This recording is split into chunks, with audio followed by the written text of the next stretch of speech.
हम आज एगो बात कहे वाला बानी और ध्यान से सुन हम लोग।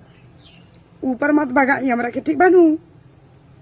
हमार बात और हमरा के ना रोकियन, कह दिलन हमरा से जे भी बियाह करी हम करे खातिर तैयार बानी।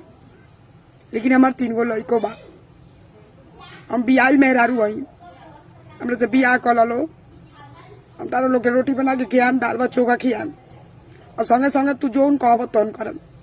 लेकिन ना सुते, हमरा सुते में डर लागेला, हम ना सुते।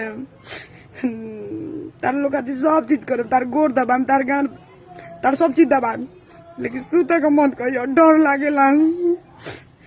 3 गो लड़को लेके आएम, लेकिन हम ना सुते भाई रे, हमरा सुते में डर लागेला रे भाई। लेकिन बिना सुतले लड़का कैसे होगा?